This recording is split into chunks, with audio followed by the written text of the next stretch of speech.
I can't do this anymore. Her voice was shaking. Mine wasn't. I'm in love with Daniel. For a moment, the room felt strangely quiet. Not dramatic quiet. Just empty, like someone had quietly pulled the air out of the walls. Daniel, my best friend. The man who stood beside me when I proposed to her. The man who toasted our future at our engagement dinner. I studied her face carefully. Red eyes, nervous hands. Waiting for the explosion she expected. I gave her none of it. I nodded slowly. Thanks for being honest. Her shoulders relaxed instantly. She thought she'd escaped the storm. What she didn't realize was that the storm had started weeks ago. I met Claire 6 years earlier. A bookstore on a rainy afternoon. She was sitting cross-legged on the floor between two shelves, reading the back cover of a novel like the world didn't exist. Dark hair tucked behind her ear. Soft laugh when I accidentally knocked over a stack of books. That laugh hooked me. Our first year together felt effortless. Late-night food runs. Long drives with music too loud and windows down. The kind of relationship people envy because it looks simple. Daniel was there for all of it. He was the brother I never had. We met in college. Survived terrible roommates, bad jobs, and worse girlfriends together. When I told him I was proposing to Claire, he helped me pick the ring. When I proposed, he was hiding 20 feet away recording the moment. At the time, it felt like loyalty. Now I see it differently. The changes started small. Claire guarded her phone. At first, I ignored it. People have private conversations. Work stress, friends. Then came the late nights. Just catching up with friends. Daniel started canceling plans too. Busy week, man. I didn't accuse anyone. I just watched. Patterns reveal themselves if you're patient. 3 weeks later, I saw the first crack. Claire left her laptop open on the kitchen counter while she showered. A message notification popped up. Daniel's name. I didn't rush. I didn't panic. I just looked. I wish we didn't have to hide this. My chest tightened. Still, I kept reading. He trusts me. Claire replied with a heart emoji. Not for long. That sentence sat in my head like a ticking clock. I took screenshots.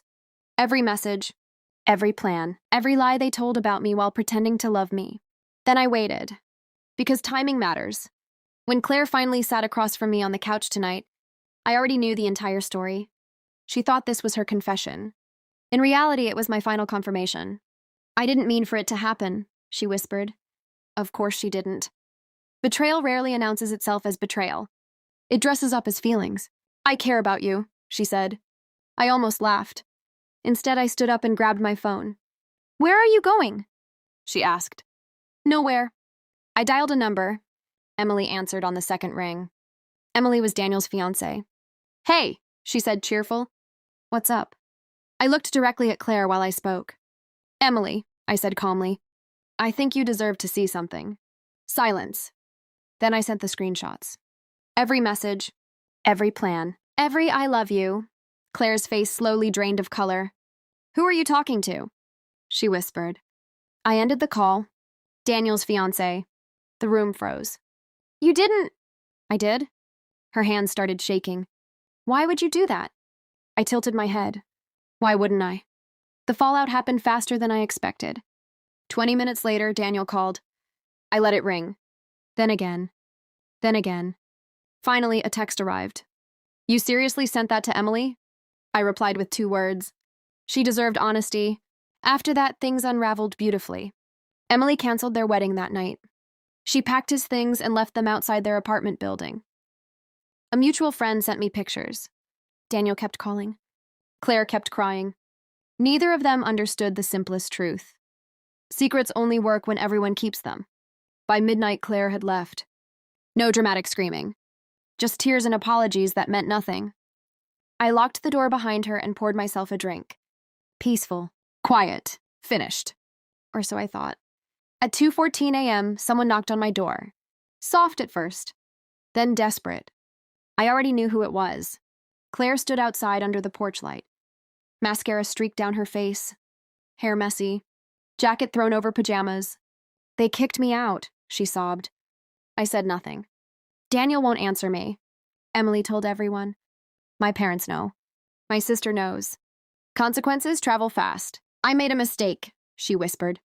I looked at her for a long moment. 6 years together stood on that doorstep. Then I remembered the message. Not for long. You didn't make a mistake, I said quietly. You made a choice. Her lips trembled. Please, can we fix this? I almost felt sorry for her. Almost, but betrayal doesn't get rewrites. I stepped back toward the door. I already fixed it. Then I closed it. People think revenge is loud. Shouting, rage, broken glass.